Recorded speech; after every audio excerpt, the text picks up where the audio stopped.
Malta sau paradisul neștiut al creștinătății.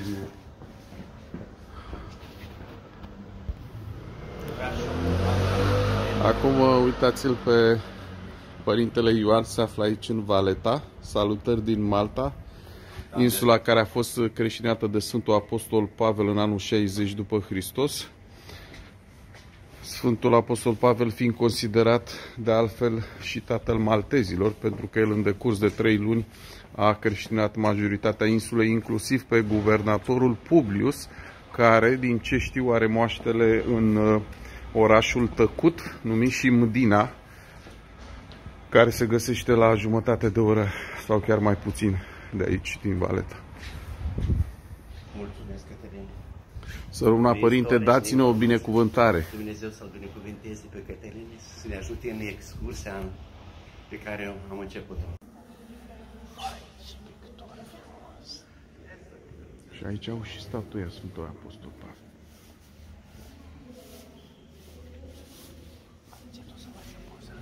Are jumătate de tonă statueta.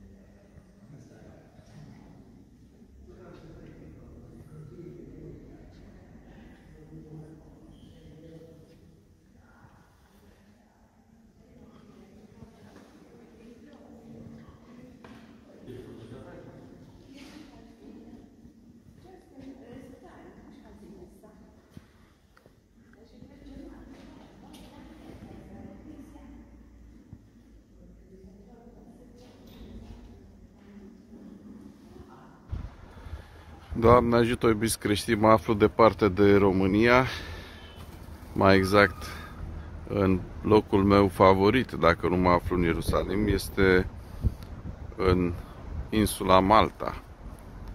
Adică, să fiu cu precizie infinitezimală, mă aflu exact în Valeta, în Lower Baraka Gardens. Aceasta e o grădină publică aproape de Muzeul Național al Războiului, care se află câteva sute de metri mai la vale. Avem grădina cu imagine oarecum tipic acestui loc. În fine, ceea ce pot să spun este că mă aflu pentru prima dată aici. Această grădină a fost realizată după proiectul arhitectului Giorgio Pulicinio. Aici chiar se află și o firmă de construcții, Giorgio Pulicinio.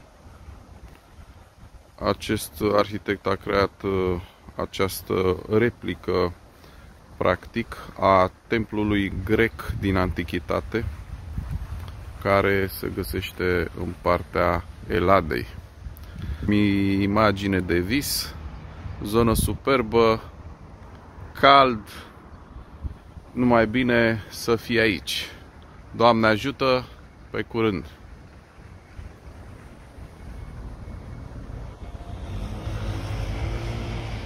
Ce oare sunt în alt parc?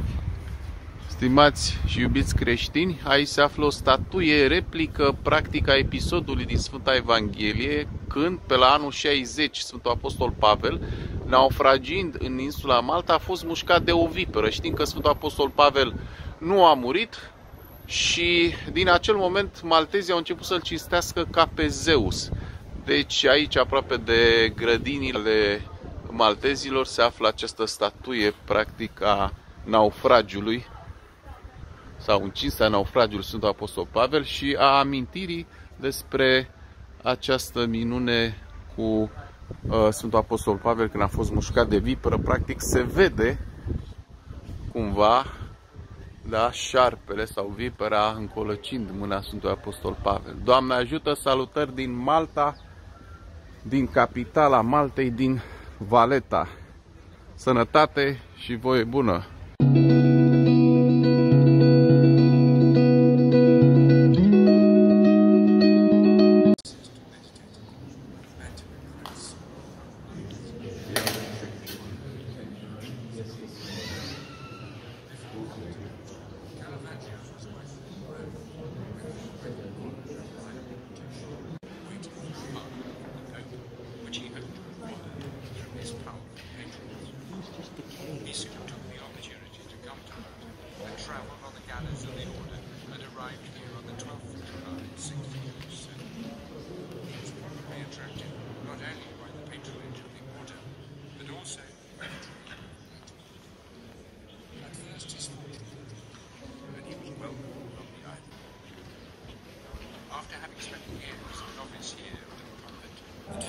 This chapel was made at the personal expense of Fra Francesco Seedles.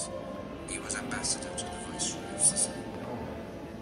The altar piece portrays the meaning into the mind.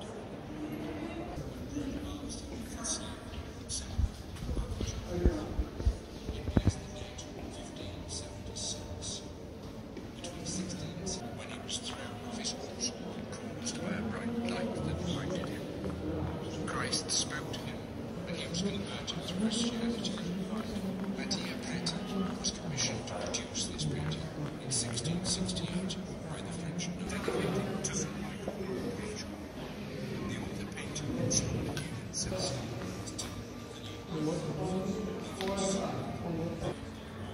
Depicts the allegory of the painting fitted into the net represents the apparition of survival. The centre of the dome of the chapel bears the coat of arms of Grand Master Cassier, and in the 8 segments.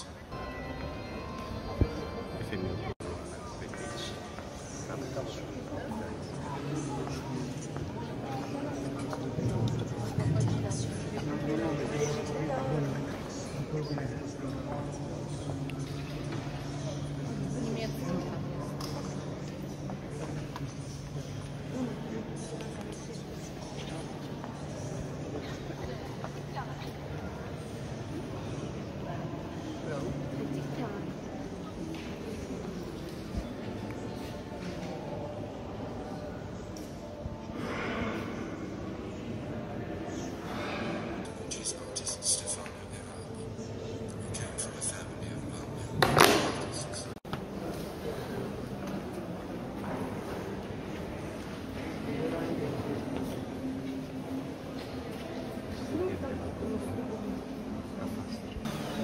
Stimați creștini, mă aflu în balconul din Biserica Sfântul Ioan de aici din Malta, de fapt din Valeta, și încercăm să facem și niște poze. Ghidul ne-a zis că putem să facem poze, deci mă opresc să fac poze, continuăm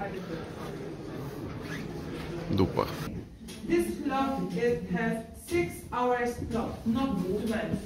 So it has to start all over again. And this clock, it works like this. Quarter past, 1 strike, so the bell rings 1 time. Half past, it strikes 2 times. Okay, then quarter to 3 strikes, 1 hour 4 strikes. Okay, here then if you want to come and have a look, there are still remaining the tools, because before the clockmaker used to work manually. Okay, so they should do themselves. Right there, and he do it manually all the time. And however, in 2010 they start working automatically. Start.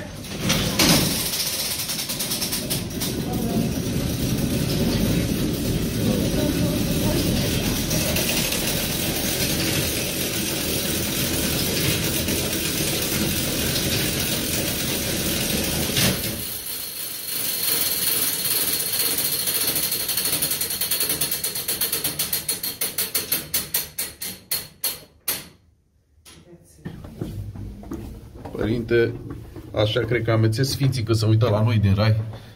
Ce cu oamenii ăștia?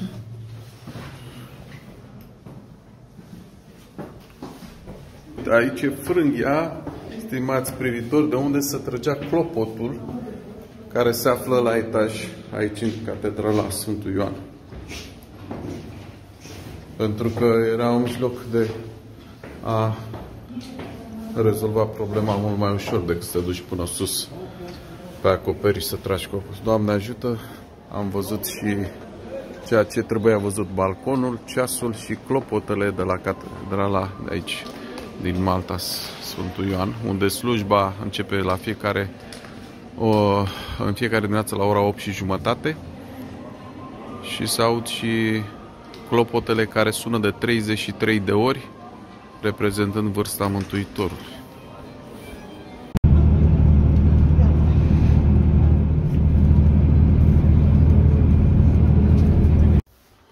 Iubiți creștini, astăzi 30 ianuarie 2024, cu ajutorul Sfântului Apostol Pavel al Maicii Domnului și a Bunului Dumnezeu, am ajuns iarăși în Rabat, la locația unde se află grota Sfântului Apostol Pavel.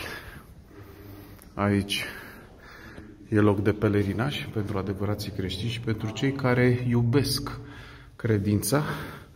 Bineînțeles, vin mai mult ortodoxi, dar ortodoxi, adică care știu însemnătatea locației și însemnătatea jertfei care a făcut-o Sfântul Apostol Pavel, pentru că, de altfel, acei creștini ortodoxi sunt mai rari aici. Majoritatea vin ca și turiști, mă refer la oameni, și vin din alte religii, probabil mai mult din partea latinilor. De ce? Pentru că, practic, Biserica Romano-Catolică adăpostește foarte multe vestigii care se păstrează de câteva sute de ani și deasupra acestei grote se află, de fapt, Biserica închinată Sfântului Apostol Pavel, care în anul 60 a fost închis 3 luni de zile în această grotă. Doamne ajută și toate cele bune de aici din Rabat. Nu mai repet, dar pot spune că Sfântul Apostol Pavel, cu binecuvântarea sa, ne călăuzește pretutindeni, cu atât mai mult cu cât și noi urmărim pe Mântuitorul nostru Iisus Hristos prin faptele Sfinților Săi, care ne călăuzesc veșnic atâta timp cât și noi înțelegem însemnătatea creștinătății și a jertfei Sfinților Apostoli. Amin.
Francesco Zara. Sfântul Ioan și Sfântul Apostol Pavel. Se află un medalion gravat în bronz cu imaginea sau scena decapitării Sfântului Apostol Pavel. Preasfântă Născătoare de Dumnezeu, miluiește-ne pe noi. Creștini, aici se găsește scena prin care Sfântul Apostol Pavel îl investește cu puterea episcopatului pe Sfântul Publius, care a fost înainte guvernator al insulei Malta. Un crucifix mare cât noi, de 2 metri, aici în Muzeul Sfântul Apostol Pavel din Rabat. Vă mulțumesc, iubiți creștini, că ați fost părtași cu mine și ați putut să fiți prezenți la detaliile pe care am putut să le reproduc practic într-o miniatură verbală, pentru că ar fi de spus multe, iar polilogia mea nu ar reuși să acopere însemnătatea vestigiilor și a tuturor exponatelor de aici din Muzeul Sfântul Apostol Pavel din Rabat. Doamne ajută, rugați-vă pentru noi păcătoși ca să obținem dorul de Dumnezeu pe care l-a avut Sfântul Apostol Pavel după convertire. Stimați teleprivitori, ne aflăm în orașul Mdina. Aici se pare că este mănăstirea Sfântului Petru, care este deschisă pentru vizionare.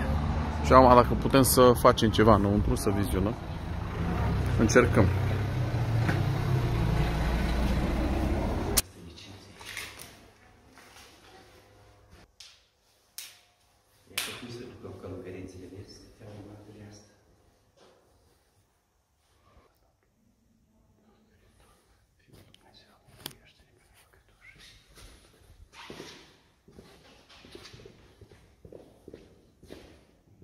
Închis și mănăstirile, nu mai sunt nici călugăreți. Păi, asta e, părinte, suntem vremuri mai moderne. Dar ce cu ce îi saci?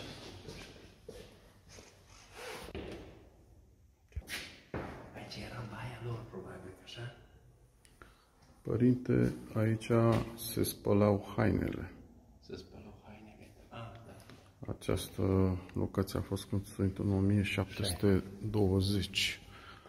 Aparent seamănă cu niște fântâni. Deci, practic, aici era sistemul prin care de unde luau apă și unde spălau hainele.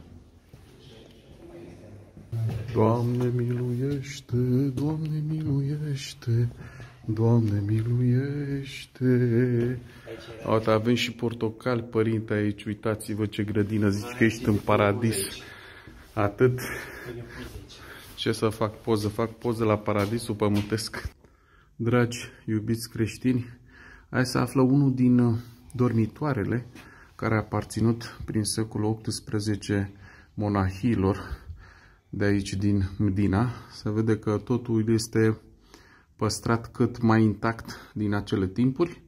Uite, ele se aveau și cărucioare pentru bolnavi invalizi, dar aveau cruce, aveau un fel de felinar, de fapt, lumânare, sfeșnic, clopoțel, pe care foloseau probabil să anunțe când avea nevoie, până și fier de călcat, ceainic și tot ce era nevoie ca să asigure ajutorul pentru un monah care se nevoiește, de fapt, o călugăriță.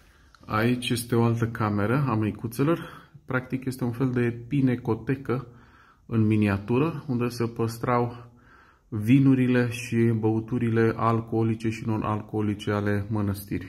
Dar era fiecare chilie. Da, cred că fiecare chilie era pentru fiecare monah, dar acum multe din chilii s-au transformat în încăperi în care se adăpostesc anumite vestigii ale monahilor. Una din încăperi, uite, a fost transformată în adăpostul vaselor de lut, practic, cele ce țineau de bucătărie. Cum se spune, e bine să ai cu ce să cari și dacă ai cu ce să cari, îi duci departe. Aici se găsesc coșurile prin care măicuțele căreau anumite produse de la piață sau care în interiorul mănăstirii nu puteau fi cărate doar în mâini. Și prin aceste coșuri de nuiele, ele își ajutau viața de zi cu zi. Vasele de lut, după cum se vede, erau folosite în secolul trecut mai mult decât le folosim noi astăzi pe cel din porțelan. Și ca să nu spunem că numai noi românii aveam fuiori și, eu știu, făceam produse din lână și ne ocupam cu meșteșugurile acelea care acum au dispărut chiar și în lumea rurală, uite că și la mănăstire aici, în secole de-a lungul, măicuțele se ocupau cu acele meșteșuguri cu care și noi românii ne ocupam. Deci nimic nou și aici, în secolele trecute. Deci, cum zice și părintele Ioan, care e însoțitor cu mine, aici probabil că se aflau cei care reparau încălțămintea măicuțelor și probabil a locuitorilor cetății Mdina, un fel de cizmărie de secol trecut. Dacă am filmat și sticlele cu vin, aici filmăm și damigenele. Aici din pictura care s-a păstrat de-a lungul timpului lor, aici în Mănăstirea Sfântului Apostol. Urcăm pe treptele Mănăstirii Sfântul Petru. Încă nu am terminat de văzut tot. Probabil că aici am ajuns la sfârșit.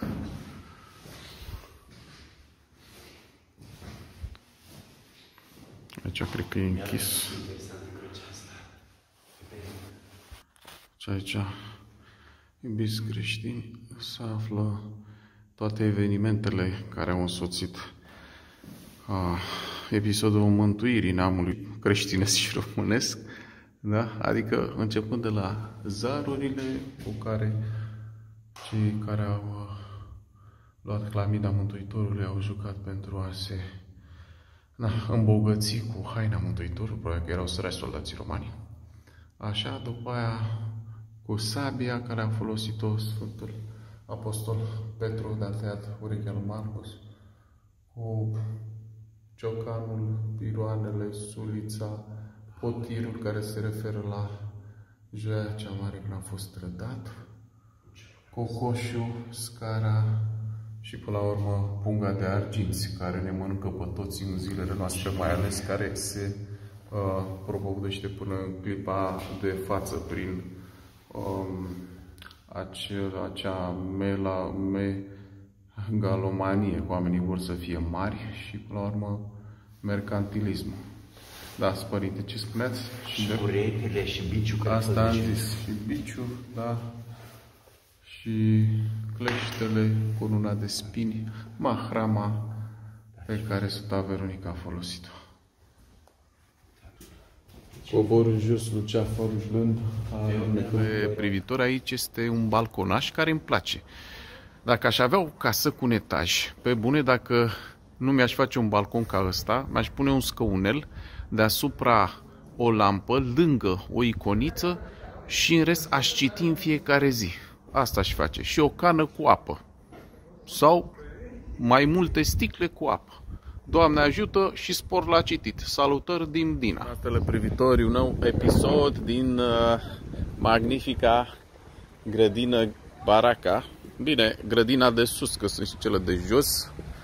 Sau îi zic grădinile Baraca de sus. Practic e o singură grădină din ce văd eu. Aici avem tot felul de informații care ne ajută pentru vizitarea muzeului, care se află un etaj mai jos și intrarea se face pe aici. Tot pe aici de aici se pleacă cu un lift jos la parter, de unde se ia o embarcațiune și se pot vizita 3 orașe și se pot întoarce mai târziu. Bineînțeles, totul e contra cost. Nimic nu este gratis, dar se merită. Slavă lui Dumnezeu că am ajuns iarăși în Malta. Stimați creștini, Părintele Ioan ne dă binecuvântare să vizităm sătucul lui Popei sau Raiul Dulce. Doamne ajută, Părinte! Doamne ajută! Doamne ajută! Avem o excursie făcută și binecuvântare. Iubiți creștini, aici se află orășelul lui Popeye Marinaru. Am ajuns și noi aici, cu ajutorul lui Dumnezeu, unde s-a filmat filmul din 1980, care l-a avut ca actor principal pe Robin Williams.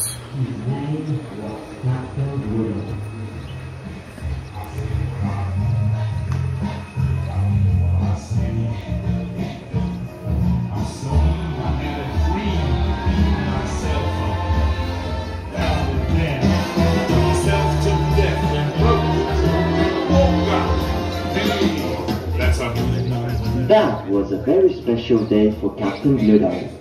He was going to celebrate his engagement with the she couldn't help to think about the captain.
But like every good story, when all hope is lost, the magic happens. Get the wits out of me!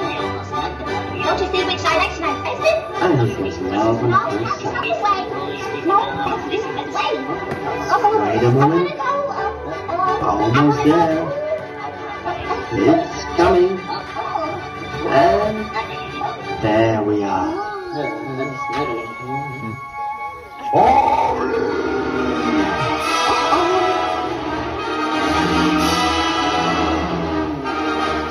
And that was the start of a long, long friendship. A little something to remember. Like Moses with your guys. Like make the same with your sister. The captain introduced himself. All there will be double time! Triple time! Come on, fight all eight of you. Quadruple time! The sailor showed respect. The thing says easier, because I don't. Bluto went straight for his rival's weakness. You don't like spinach? I hate it. Eat your spinach! And Popeye swallowed his dignity. See you in Davy Johnson's locker. With the sailor out of his way, Bluto could finally go back to the original plan, becoming a beloved husband. Not without a certain sacrifice.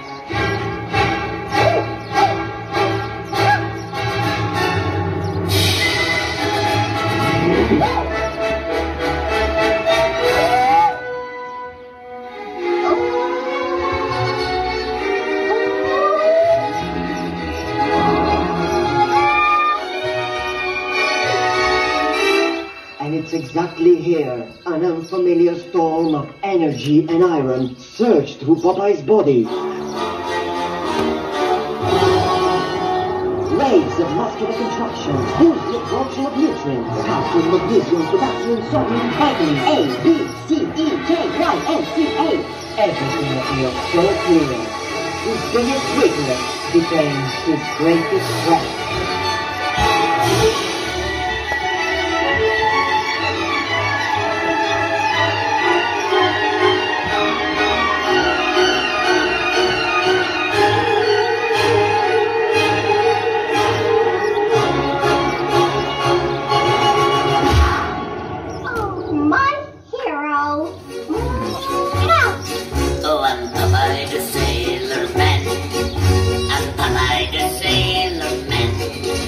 I'm strong to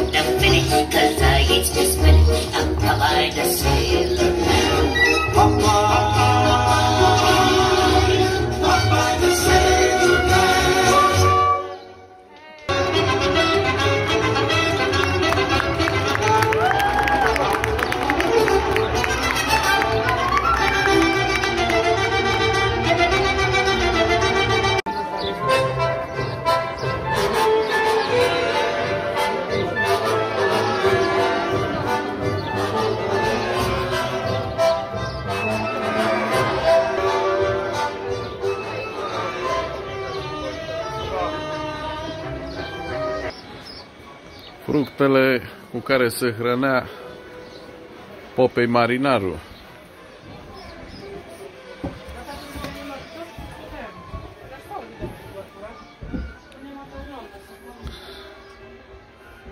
Aici era o femeie care era croitoreasă.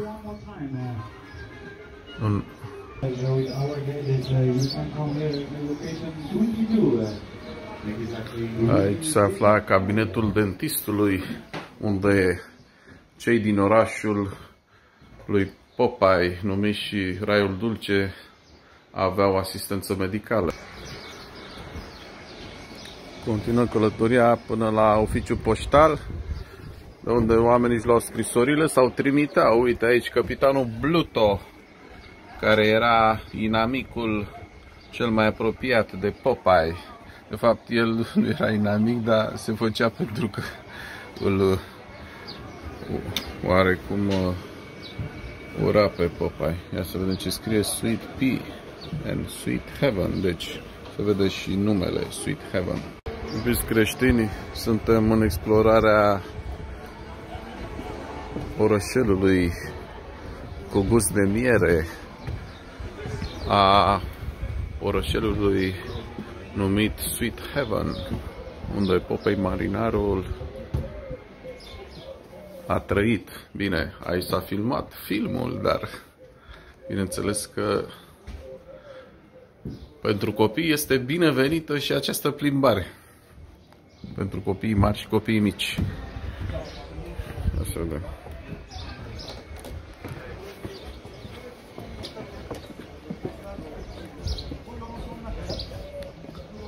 Silversmith. Aici era un magazin în care se prelucra aurul, argintul și se vindeau lănțicuri. Da. You'll find your final treat.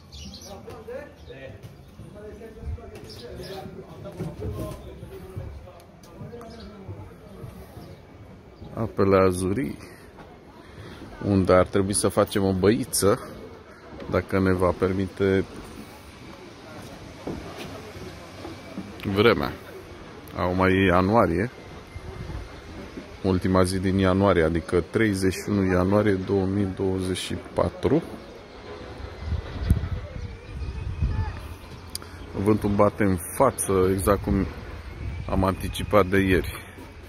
Deci vom continua pelerinajul, între ghilimele, la locația lui Popeye marinarul. Casele, din ce am studiat și am citit, casele sunt multe construite în Olanda. Și unele acoperișuri sunt din Canada, din ce am mai studiat și eu până să vin aici. A costat mult pentru că a avut și beneficii, că beneficiile vin și datorită costurilor.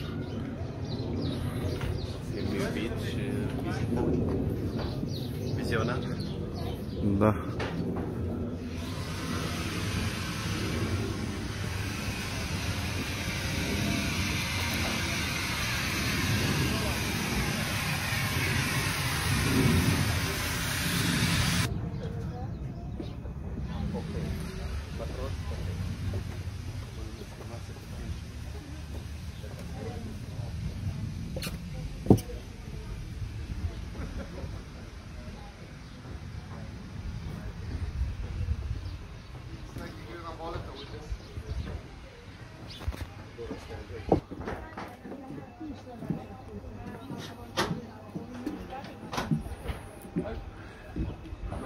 Oil West House.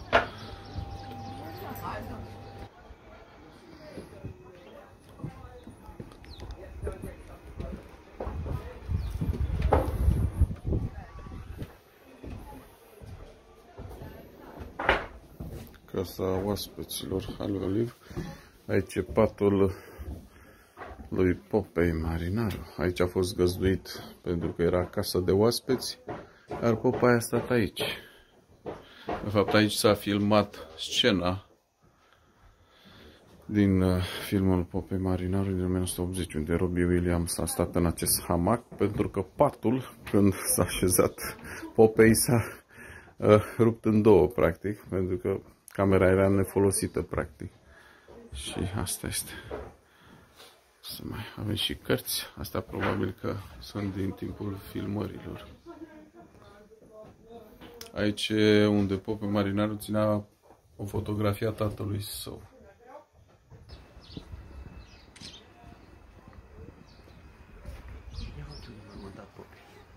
E rezervat pentru Popeye, uite acolo.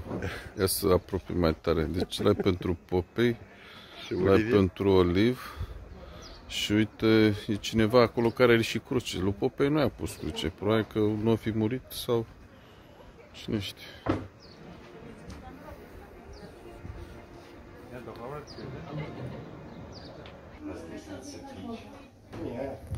Aici ne aflăm în barul din Sweet Heaven.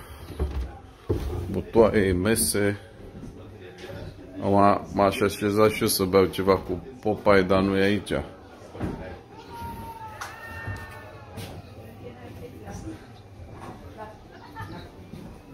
Să vedem ce se vede prin geam. Da, geamul este după timpul lui Popeye, adică nu l-a mai șters nimeni.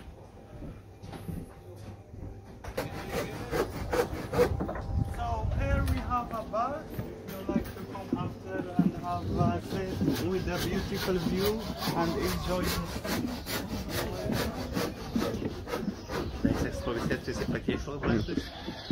Păi orice ghid se plătește. Se plătește ghidul când mergi la mănăstire, ghidul când mergi în țări străine și ghidul când vizitezi Sweet Heaven.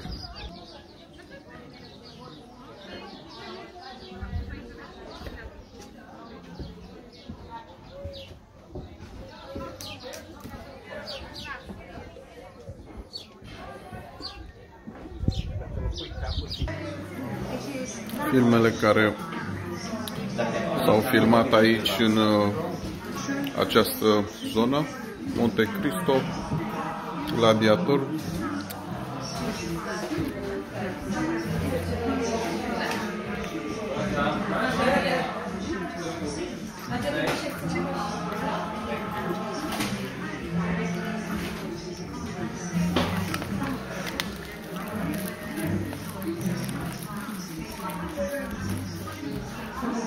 Monte Cristo.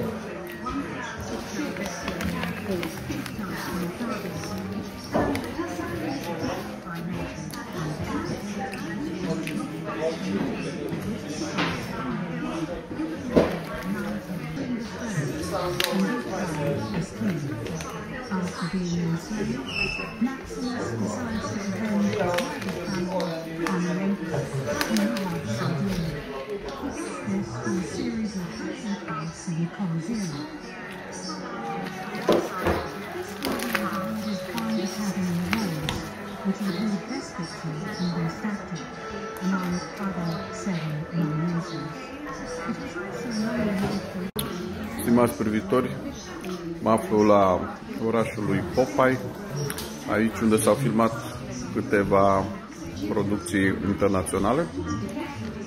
Unul din filmele care s-a remarcat este filmul Gladiator. Așa că nu am ajuns degeaba aici. Doamne ajută, pe curând. Have a nice day. Thank you very much. Bye. Așa că nu degeaba am ajuns până aici. Filmul Troia, filmul Munich și Gladiator au fost filmate aici, în locația aceasta, pe care am reușit să o surprind doar în câteva minuțele, deși se spune că poți să stai 5 ore, 6 ore, cred că maxim 10 minute poți să faci tot sătucul, că numai orășel nu este, și să te bucuri de imagine. Eu aș fi vrut să fac o baie, cum îmi place mie de obicei, dar deocamdată O să aștept să se mai încălzească jumătate de oră și poate avem o șansă.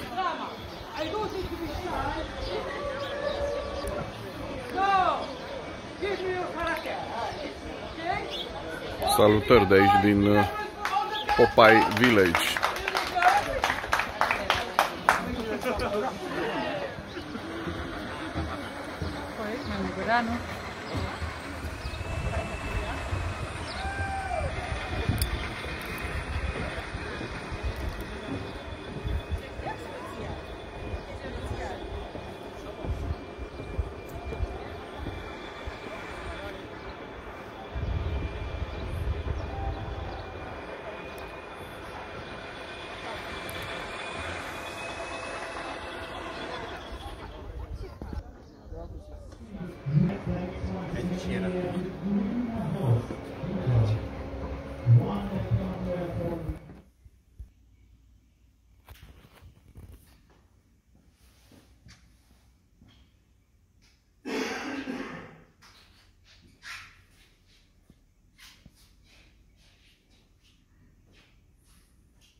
So yes, they were restoring here.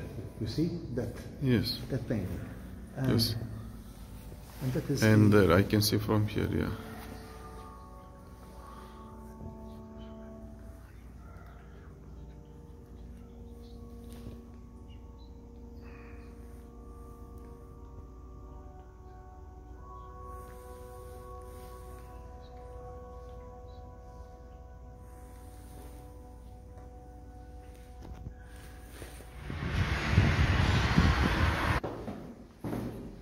să nu facem gălăgie cu lumea se roagă.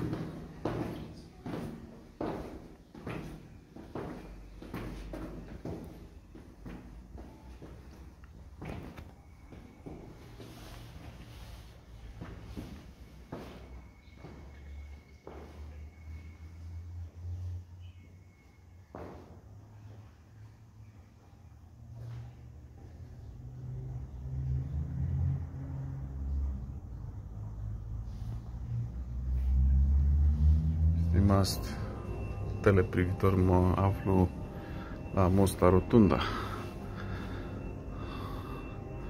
Aici se află a treia cea mai mare cupolă din Europa. Prin acea parte a bazilicii a fost aruncat un proiectil în anul 1942, în timpul cel de-al doilea război mondial, și acel proiectil a căzut lângă altar, acolo jos, și nu a explodat. Ei consideră acest lucru ca un miracol de la Dumnezeu, pentru că totul s-a întâmplat în timpul Sfintei Liturghii. Acum, ori a fost miracol de la Dumnezeu, Dumnezeu știe, ori proiectilul n-a explodat pentru că a fost să nu se întâmple.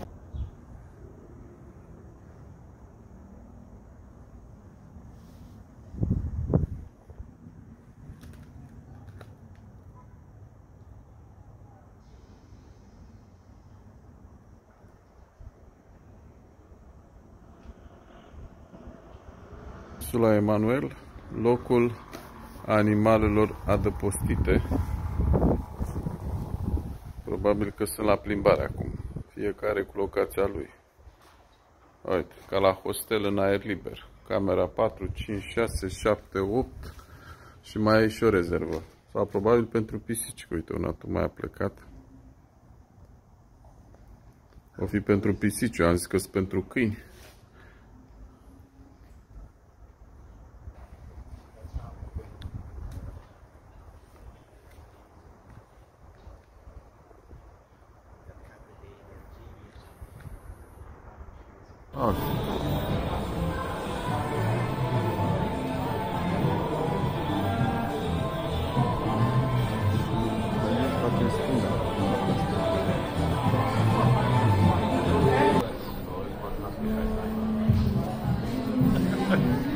Eu duc aminte de un părinte cu un ucenic, s-a dus, el toată viața lui în pustie, acolo, în mănăstire, și s-a dus în oraș, cu coșuri de vândut. Și a văzut fete frumoase și ucenicul, dar și ăla știi, el zic, e drac, că eu și cum duc și dar pus de cu treaba la urmă, ei, și vrei să-ți cumpăr și o țăină, urmă, eu am zis că vreau un drăcușor.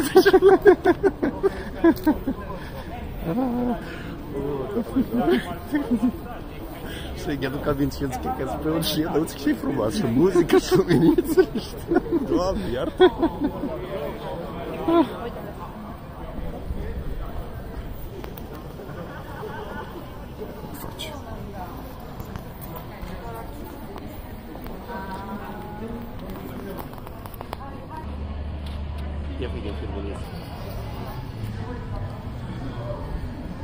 Acum avem timp.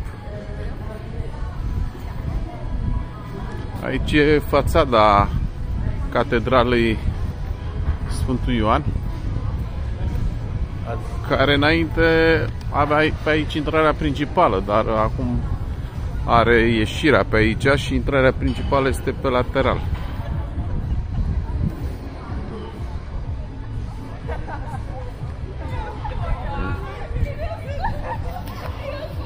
În interior? Da. Dacă vreți, coborâm jos și știți ce facem? Facem dreapta. Dacă nu, facem dreapta și ieșim la Sfânta Ecaterina. Hai să mergem pe jos ca să mai schimbăm. Adică vreau să zic să mai schimbăm peisajul.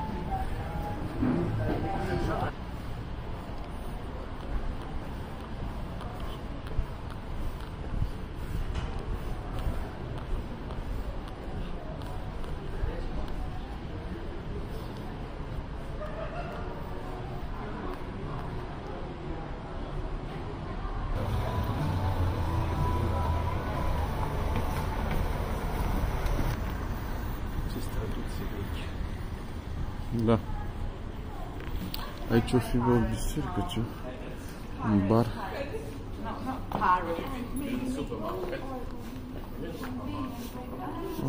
Jos, aproape.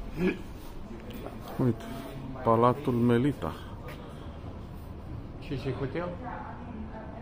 Sau cum se zice pe altă? Și cum se duce pe la Palazzo? Palat.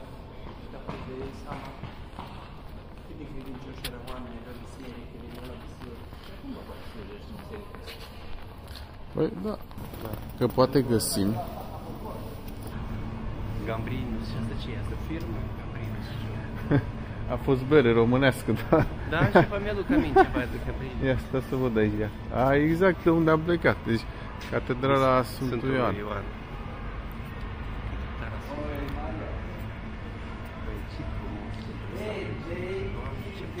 Asta pentru femei.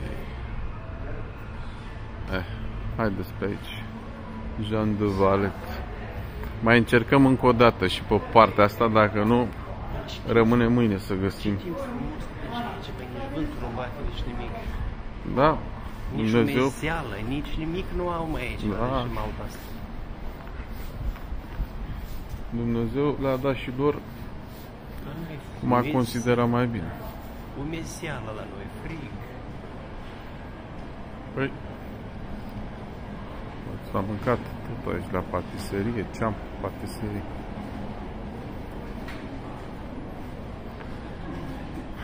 Asta e de vânzare, dacă ai bani o cumperi.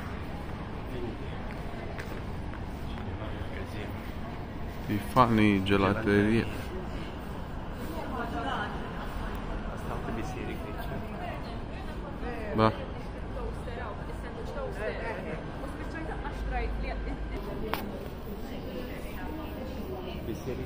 Sfânta Varvara. Ia să vedem cum se vede de aici, de jos. Mamă! Am se vede exact ceea ce nu se vede pe timpul zilei mâncate. Dar cred că nu slujește Caterina.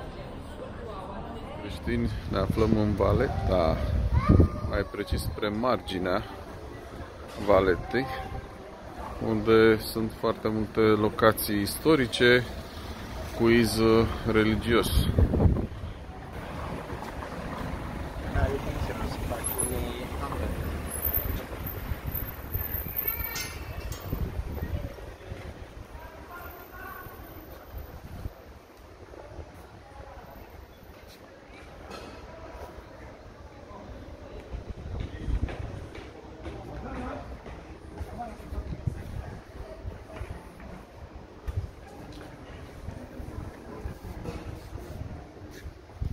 Stimați teleprivitori, aici este o pisică care practic e la un balconaș.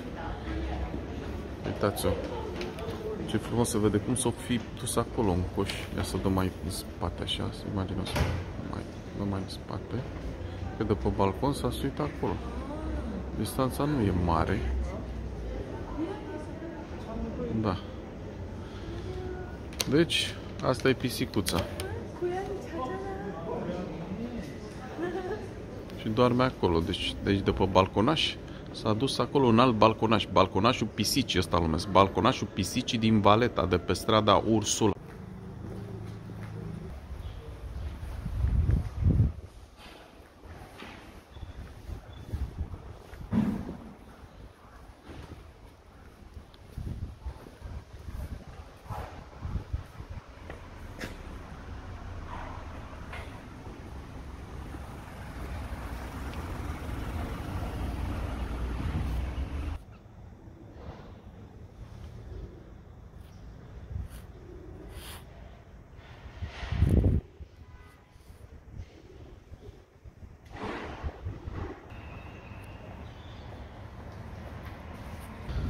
Eu cred că o să ajungeți episcop sau arhiepiscop, pentru că strada asta este strada arhiepiscopului. Uite.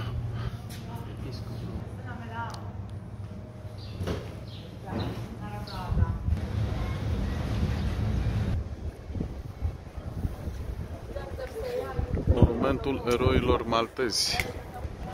Un soare foarte frumos aici în piața Sfântului Gheorghe, unde este monumentul eroilor maltezi și unde se țin anumite festivități.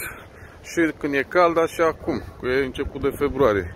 Abia 1 februarie 2024. O vreme splendidă și foarte bună aici, în capitala Maltei, Valeta.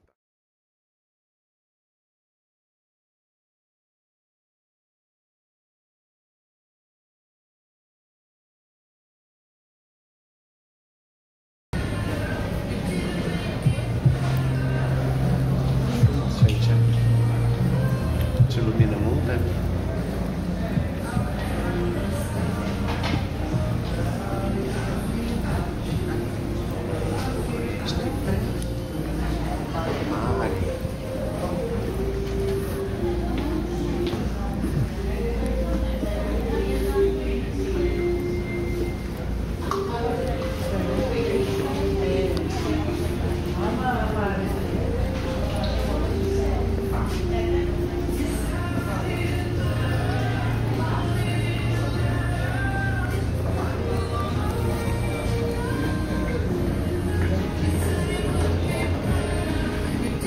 Și frumos.